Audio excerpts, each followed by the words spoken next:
तमिलनाडु की सियासत और सिनेमा की दुनिया, इन दोनों को अलग करके देखना लगभग नामुमकिन है। आज के इस खास विश्लेषण में हम इसी दिलचस्प गठजोड़ की बात करेंगे। द आर्किटेक्ट्स जर्नी, थलापति विजय का उदय। ये कहानी सिर्फ एक सुपरस्टार के राजनेता बनने की नहीं है, ये एक बेहद सॉलिड, सोची समझी और लंबी रणनीति का नतीजा है। सफलता की एक ऐसी इमारत जिसे एक एक ईंट जोड़कर बड़ी खामोशी से खड़ा किया गया है। तो चलिए सीधे इस सफर की गहराइयों में चलते हैं। सोचिए, किसी के करियर की शुरुआत में ही उसे कह दिया जाए कि इस लड़के की शक्ल हीरो वाली नहीं है, ये बदसूरत है। 1992 की एक मैगजीन का ये रिव्यू किसी का भी मनोबल तोड़ने के लिए काफी था। जिस इंसान के लिए आज लाखों लोग दीवाने हैं, उसे अपने शुरुआती दौर में बस इसी तरह के ताने, आलोचनाएं और भयंकर उपहास झेलना पड़ा था। पर आज की सच्चाई देखिए, ये सिर्फ एक नंबर नहीं है, बल्कि उस इंसान की जीत का सबसे बड़ा सबूत है जिसका कभी इतना मजाक उड़ाया गया था। 108 सीटें, अपने पहले ही चुनाव में 10 को पुरानी और ताकतवर राजनीतिक पार्टियों के किले ढहाते हुए 108 सीटें जीत लेना, यह कोई रातों रात हुआ चमत्कार नहीं है। इसने पूरे देश का ध्यान खींचा है। लेकिन ये सब असल में हुआ कैसे? सबसे पहले बात करते हैं शुरुआती रिजेक्शंस और मजाक उड़ाए जाने के उस दौर की। भले ही वो एक जाने माने डायरेक्टर के बेटे थे, लेकिन शुरुआत इतनी खराब रही कि लगातार 7 फिल्में फ्लॉप हो गई। उन्हें फ्लॉप मशीन तक का टैग मिल गया था। 1984 में एक चाइल्ड आर्टिस्ट के तौर पर शुरुआत करने से लेकर 1992 के उस डिजास्टर डेब्यू तक सफर बेहद मुश्किल था। लेकिन दिलचस्प बात यह है कि उन्होंने इसका जवाब शोर मचाकर नहीं दिया, बिल्कुल खामोशी से अपनी कला को निखारा, मार्शल आर्ट सीखे, अपने डांस को बेहतर बनाया और फिर 1996 में पूवे उनाकागा के रूप में पहली बड़ी हिट दी। इसके बाद तो 2003 में आई गिल्ली ने 50 करोड़ का आंकड़ा पार करके इतिहास ही रच दिया। इसी साइलेंट हार्डवर्क ने रजनीकांत के बाद सबसे लॉयल और जुनूनी फैन बेस तैयार किया। अब आते हैं उस दौर पर जब फिल्मों को ही एक पॉलिटिकल वेपन यानी राजनीतिक हथियार की तरह इस्तेमाल किया जाने लगा। 2010 के बाद जब स्टारडम चरम पर था, तब रणनीति में एक बड़ा शिफ्ट देखने को मिला। ब्लॉकबस्टर फिल्मों को एक तरह से लाउड स्पीकर बना दिया गया, जिससे जनता के गुस्से को आवाज मिल सके। उन मुद्दों को उठाया गया जिन्हें बाकी राजनेताओं ने इग्नोर कर दिया था। कत्थी को ही ले लीजिए, इसमें किसानों की स्ट्रगल को ऐसे दिखाया गया कि वो रातों रात ग्रामीण और मजदूर वर्ग की आवाज बन गए। मर्सल में सीधे जीएसटी और टैक्स पॉलिसी पर सवाल दाग दिए गए। और फिर 2024 में आई गोट। इसमें 2026 में रिटायरमेंट का डायलॉग सिर्फ एक फिल्मी लाइन नहीं थी, बल्कि सीधा पॉलिटिकल एंट्री का सिग्नल था। एक तरह से मासेस को इस बड़े बदलाव के लिए मेंटली तैयार किया जा रहा था। लेकिन ये सफर इतना आसान नहीं था। अब बात करते हैं उन पारिवारिक विवादों और निजी कंट्रोवर्सीज की जिन्होंने इस राह को और मुश्किल बनाया। पर्दे पर हमेशा टूटे हुए परिवारों को जोड़ने वाले हीरो को रियल लाइफ में एक बेहद सख्त और मुश्किल कदम उठाना पड़ा। 2020 में उन्हें अपने ही पिता डायरेक्टर एस.ए. चंद्रशेखर के खिलाफ कोर्ट का दरवाजा खटखटाना पड़ा। वजह, उनके पिता बिना उनकी परमिशन के उनके नाम पर एक पॉलिटिकल पार्टी रजिस्टर करवा रहे थे।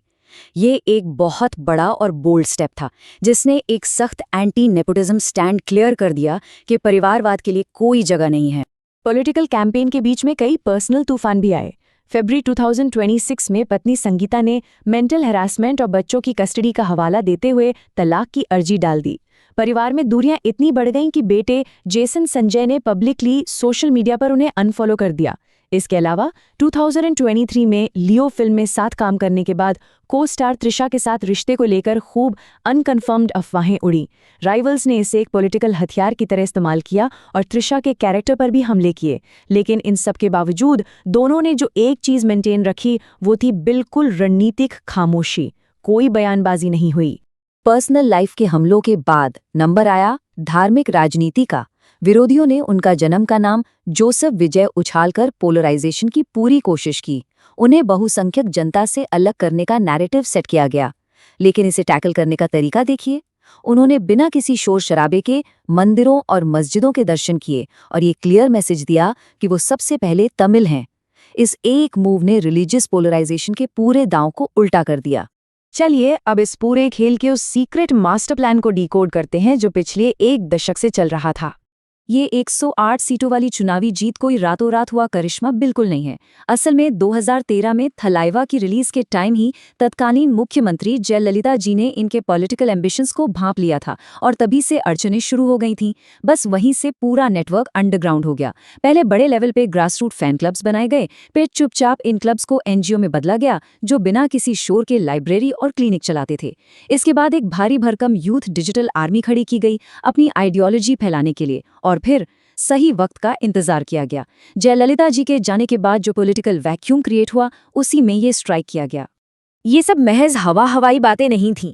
अपनी दिवंगत बहन विद्या की याद में गुमनाम तरीके से करोड़ों का डोनेशन देना हो, या फिर 2021 में महंगाई के खिलाफ प्रोटेस्ट दर्ज कराने के लिए साइकिल से वोट डालने जाना, ये सब जनता के गुस्से और उनके इमोशन से सीधे कनेक्ट करने के तरीके थे।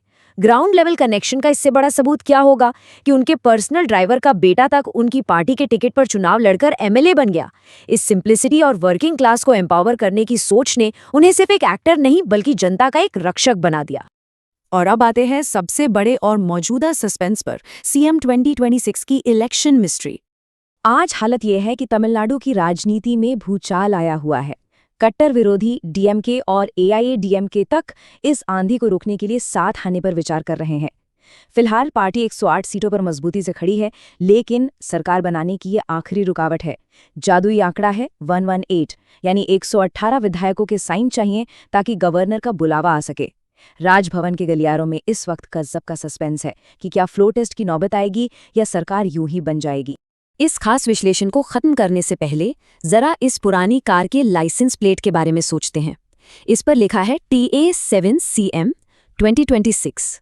अब सोचिए, क्या ये महज एक इत्तेफाक था या फिर एक अंडरडॉग का वो अल्टीमेट 10 साल लंबा मास्टर प्लान जिसने उसे आज मुख्यमंत्री की कुर्सी की दहलीज पर लाकर खड़ा कर दिया है? इस सवाल का जवाब तो वक्त ही देगा, लेकिन इतना तय है कि ये सफर किसी ब्लॉकबस्टर फिल्म से कम नहीं है। इस खास विश्लेषण में शामिल होने के लिए बहुत बहुत शुक्रिया।